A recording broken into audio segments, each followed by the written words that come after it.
ก็ขอให้โชคดีมีความสุขพี่น้องกับการดื่มการกินการเที่ยวต่างๆก็ให้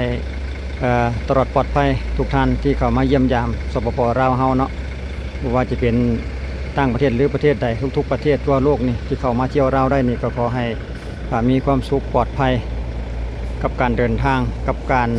กินดื่มว่าซั่นต่อไปเดี๋ยวเฮามา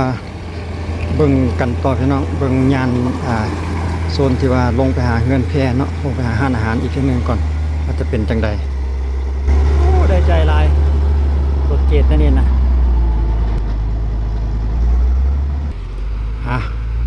มาเบิ่งกันต่อพี่น้องเพราะว่ายังบ่ทันแล้วเจ้ายังเหลืออยู่ส่วนที่ว่าไปหาเงินแพจากจุดนี้ไปแต่ว่าเพิ่นยังบ่ทันได้อาทันเนาะเพิ่นก็จะพูดออกแล้วก็ให้รถมาโลเติมใหม่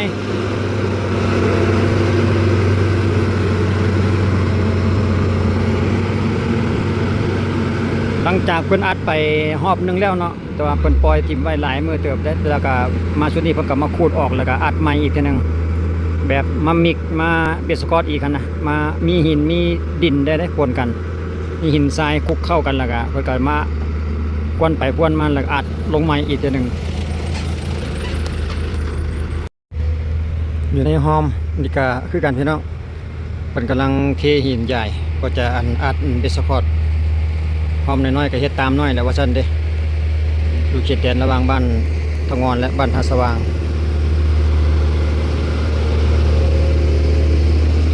ลงมือเฮ็ดแบบเอาจริงเอาจังได้พี่น้องไอ้บาทนี่คือสิแล้วอยู่ดอก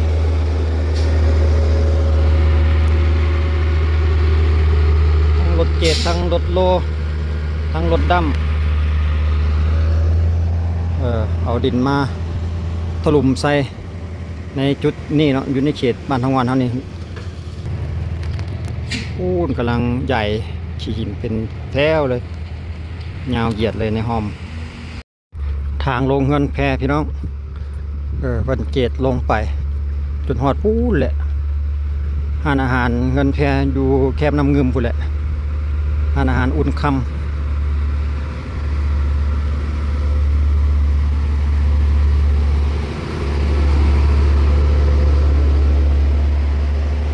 ตามหลังกันเลยทั้งรถเจ็ดทั้งรถโลอัดดิน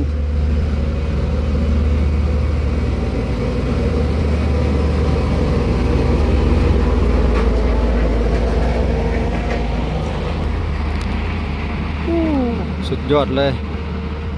เดินตามหลังกันเลยไอ้กับน้องถอยหลังแบบยาวๆเลย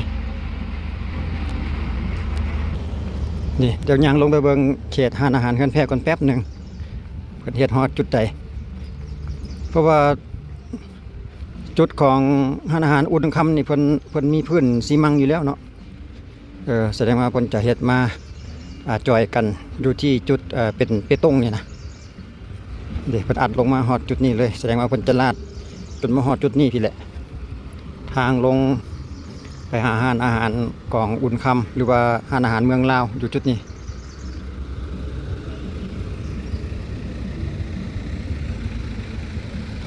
เย็นพี่น้องมาอยู่จุดนี้ใกล้ๆกับสายน้ำเงิมนี่มีความรู้สึกว่าชุ่มชื่นไปหน่อยหนึ่งว่าสันต่อไป เย็นสายน้ำเงิมเฮาเงินแพหลังคาสีแดงของอุ่นคำนำโชคบรรยากาศดีพี่น้องเอ้ยช่วงฤดูเดือนเมษาส่งท้ายเดือนเมษานี่อากาศดีเขตเงินแพหาอาหารต่างๆสายน้ำเงิมเห็นตะลังคาไม่ไวกำลังลองลงไปอีกลำหนึ่งส่วนอีกลำหนึ่งก็กำลังห้องเพลงขึ้นมาPM 2.5 พี่น้องอยู่ช่วงนี้แห้งหลายไปทางใดก็มืดมัวไปหมดมีแต่หมอกควันมืดฟ้ามัวดินไว้ห้านอาหาร สองฝากฟังเพิ่นยังให้บริการปกติเด้อพี่น้องมาอีกแล้วนี่รถคณะทัวร์แหละพี่น้องเพิ่นจะมาพาแขกมาพักผ่อนและมารับประทานอาหารอยู่ในจุดนี้อยู่ตลอดเวลาดอกทุกวันเวลาก็ว่าได้ส่วนหลายเป็นช่วงเที่ยงช่วงแรงๆนี่ก็มีคือกันได้ เป็นคิดว่าน่าจะเป็นแขกต่างประเทศเด็กกำลังเริ่มทยอยลงมาเอาพอดีกับรถโลเฮากับเฮ็ดแยกไปนำ บ่เป็นหยังพี่น้องเอ้ยมีบอลลีกกันได้อยู่เนาะเด้เอาถอย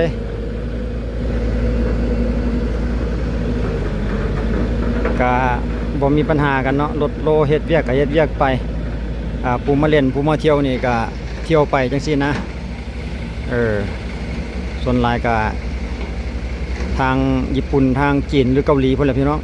ประมาณนั้นแหละถ้าเป็นรถคณะทัวร์แบบนี้นะส่วนหลายก็มีแต่แขกต่างประเทศเพิ่น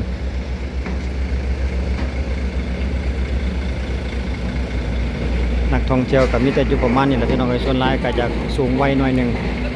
แต่ผมมีดอกอันนุ่มสาวหั่นน่ะมีแต่ประมาณวัยกลางคนแล้วก็สูงวัยหน่อยนึงจีนหรือเกาหลีบ่แน่ใจพี่น้อง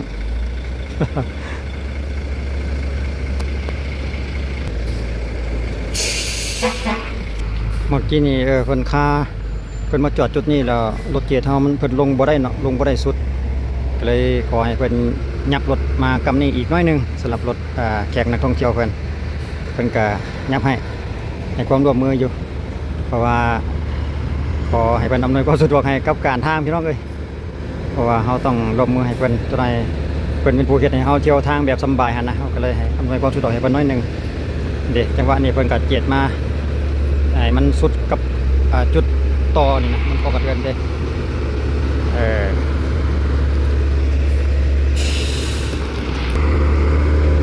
พอดีจังหวะรถเกียร์เขาจะต้องได้ถอยตั้งลำใหม่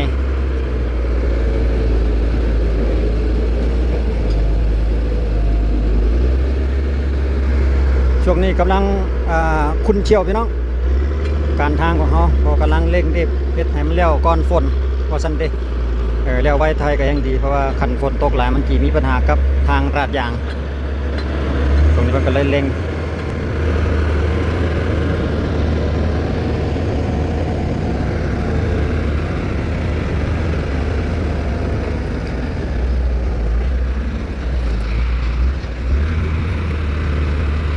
เอามาผมจะวางนี่โอ้เป็นวางใบมีดลงแบบนิ่มๆเลยแบบนิ่มนวลเลยปล่อยว่านี่โซเฟอร์ร้อย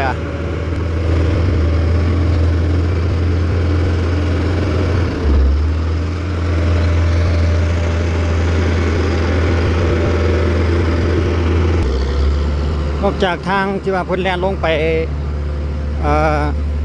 เงินแพแล้วเพิ่นยังมีจุดนี้เด้ว่าซั่นเด้สิแม่นแท้บ่ว่าซั่น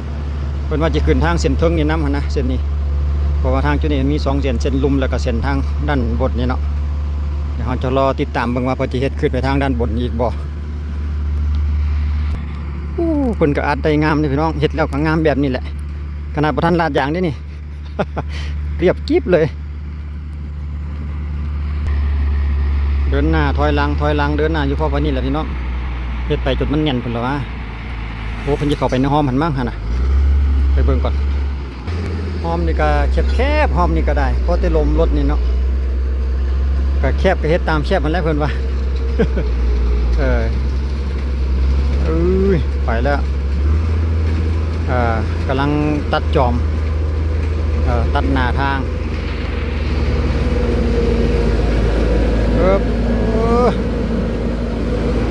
อันนี้ก็แล่นย่ำเห็นทางเรียบๆบ่ได้แล่นย่ำรถอันนี้ก็ได้รถโลเป็นให้มันแน่นหั่นล่ะวะพี่น้องอันใบมีดนี่ยาวหลายเพิ่นก็เลื่อนเขาได้พี่น้องสามารถปรับได้เนาะเด็กก็เลื่อนใบมีดเขาให้มันจ่อหั่นนะเพราะว่าหอมมันน้อยสำเร็จเรียบร้อยในทางหอมรถเจดให้เรียบร้อยเลยเฮ็ดตามหอมนี่แหละพี่น้องหอมสำนีเด้อซั่นน่ะรถดำกำลังมาอีกเป็นหน้าที่ของเพิ่นดอกเพิ่นมาแล้วเพิ่นก็จะถอกหินลงแล้วก็รถเจดก็จะตามหลังไปเจดให้หั่นล่ะวะเป็นเส้นทางระหว่างชายแดนพี่น้องเบื้องซ้ายนี่ก็บ้านทางงอนกำขวาก็เป็นเขตบ้านท่าสว่างทางหอมรวม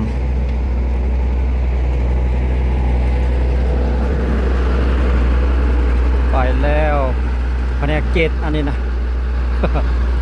เป็นกองดินบ่ได้เลยรถเจ็ดนี่พอได้ถอกกองดินลงปุ๊บนี่เลียนไปใส่เลยได้ก็มีเพียงส่ำนี้แหละพี่น้องเอ้ยสะอาดสวยงามแน่นตึบเลยเหลื่อมปิ้งเลยแหละหนทางนี่นะยังเหลือแต่รอเวลามาโรยยางฉีดยางแล้วก็โรยหินเป็นขั้นตอนสุดท้าย